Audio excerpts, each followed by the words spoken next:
جو اللہ کو پکار کر آپ سے بات کرے نا اس کا خیال دوسروں سے زیادہ رکھے۔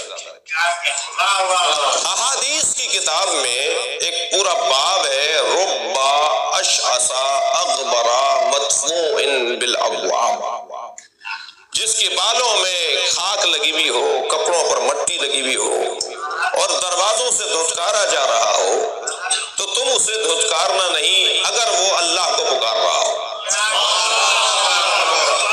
اگر وہ اللہ کو پکار رہا ہو تو خبردار اسے دروازے سے تم نہیں دھتکارنا۔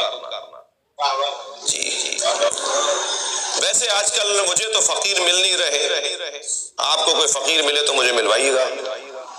مانگنے والے کو فقیر نہیں کہتے۔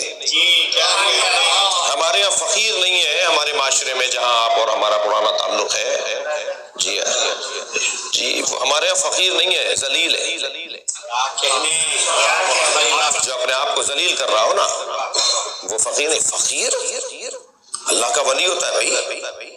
مجھے تو ڈھونڈنے سے کہیں کبھی کچھ سے ضرور ایک جگہ ملا مجھے فقیر ہے۔ سندھ کا ایک شہر ہے سانگھڑ، اس کے ساتھ ایک شہر ہے ٹنڈوادم۔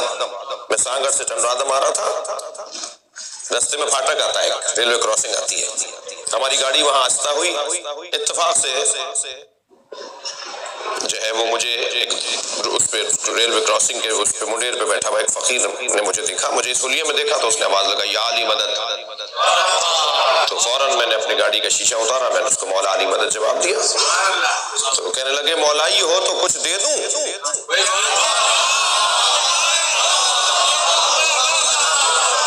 یہ ہے فقیر۔ میں نے اپنے ڈرائیور سے کہا میں کبھی گاڑی سائیڈ لگاؤ، یہ پہلا فقیر ملا ہے جو دے رہا ہے۔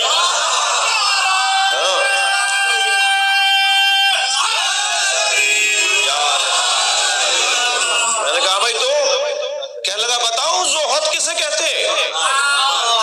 اللہ اکبر۔ میں نے کہا نہیں بتاؤ، مجھے بتاؤ کسے کہتے ہیں زہد؟ کہنے لگا زہد کی 7 منزلیں ہیں، جو 7 مرحلوں سے گزر جائے گا وہ زاہد بن جائے گا۔ اس کی پہلی منزل دوں گا، اگر تمہیں اچھی لگے گی تو دوسری دوں گا۔ میں نے کہا 2، کہنے لگا پہلی منزل ہے ذات کی نفی،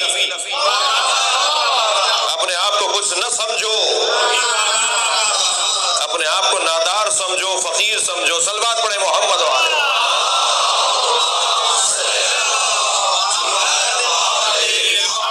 تو یہ فقیر اگر کبھی مل جائے، یہ کون سا فقر ہے بھائی؟ یہ وہ فقر ہے جو نبی کا فخر ہے۔ الفقر فخری، مجھ مصطفیٰ کا فقر فخر ہے، مجھے فخر ہے کہ میں فقیر ہوں، نبی فرما رہے ہیں۔ اچھا خود سرکار ایک اور حدیث میں فرما رہے ہیں کہ رب الفقر ان یکاد کفرا، کتنے ہی فقر ہیں جو کافر بنا دیتے ہیں۔ یعنی فقر کافر بناتا ہے، اور سرکار فرما رہے ہیں فقر میرا فخر ہے۔ لفظ مشترک ہے، مطلب ایک نہیں ہے، اور کبھی بھی لفظ مشترک دیکھ کر ایک معنی نہیں نکالا جا سکتا۔ لفظ ولادت ائمہ کے لیے بھی قرآن و حدیث میں آیا ہے، لفظ ولادت میرے اور آپ کے لیے بھی آیا ہے۔ ان کے لیے استعمال ہوگا تو وہاں طہارت ہے، میرے لیے ہوگا تو وہاں نجاست ہے۔ لفظ بدلے گا مطلب بدل جائے گا۔ صلوات پڑھے محمد